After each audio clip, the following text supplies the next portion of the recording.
এতিয়া মানে গা ধুৱাব লাগিব। জীৱনত কিছুমান নকৰা কাম কৰিবলগীয়া হৈ যায় যেতিয়া পৰিস্থিতি হয়। পৰিস্থিতি সাপেক্ষে কিছুমান সিদ্ধান্ত সলাবলগীয়া হৈ যায়। তো আজি প্ৰায় আমাৰ কেইবছৰ হ'ল বিয়া পতা? হে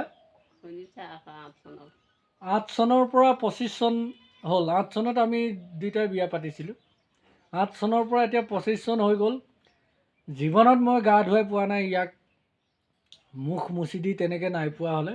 কিন্তু এতিয়া গা ধুৱাই দিবলগীয়া হৈছে, মুখ মুচি দিবলগীয়া হৈছে, ব্ৰাছো মাৰি দিলোঁ। মানে তাততো মেডিকেলত ব্ৰাছো মাৰি দিছোঁ, মুখ ধুই দিছোঁ, গা ধুৱাই দিছোঁ, মানে বিভিন্ন ধৰণৰ কৰিবলগীয়া হৈ যায়।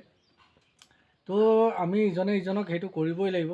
মোক কিন্তু কেইজনমানে প্ৰশ্ন কৰিছিলে, মানে কৈ আছিলে যে হেণ্ড পেকেট হাজবেণ্ড সেই বুলি কৈছিলে। ইংলিছত কৈছিলে, মানে ইংলিছত হেণ্ড পেকেট হাজবেণ্ড মানে তিৰোতাবক স্বামী বুলি কৈছিলে। কিন্তু এই কথাটো একচুৱেলি মই স্ক্ৰীনটো দিয়া নাই, তেখেতে হয়তো বেয়া পাব, আৰু মানুহে বেয়া পোৱা কামটো কৰিবলৈ মই ভাল নাপাওঁ।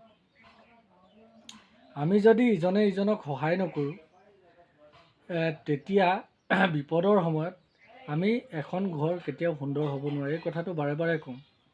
তো আমি বিপদৰ সময়ত সহায় কৰিবই লাগিব। আৰু এজনে কৈছিলে বোলে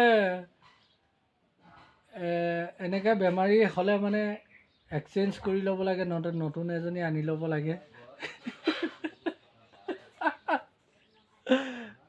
তেনেকৈ বুলি কৈছিলে। হয় নাই? আমাৰ মাইকী মানুহ আছে, মণিকাও চাই আছিলে, কৈছিলে নাই বোলে যদি গাড়ী পুৰণা হয়, পুৰণা গাড়ী চলাই লাভ নাই, বোলে নতুন গাড়ী কিনিব লাগে, পুৰণা বেচি দিব লাগে। কিন্তু গাড়ীহে বেচিব পাৰি, মানুহটো বেচিব নোৱাৰি। সেই কথাটো তেখেতক আমি ধুনীয়াকৈ বুজাই দিলোঁ। গতিকে সেইবিলাক নহয়, আচলতে আমি সেইবিলাক কৰি লাভ নাই। আমি মানে বিয়া এবাৰ হয়, জন্ম এবাৰ হয়, মৃত্যু এবাৰ হয়, সেইবিলাক শাস্ত্ৰতো লিখা আছে। গতিকে সেইবিলাক চিন্তা কৰি লাভ নাই। আমি মুঠতে এতিয়া তাই বৰ্তমান সুস্থ হৈ আহি আছে, যথেষ্টখিনি এতিয়া কৰিব পাৰিছে।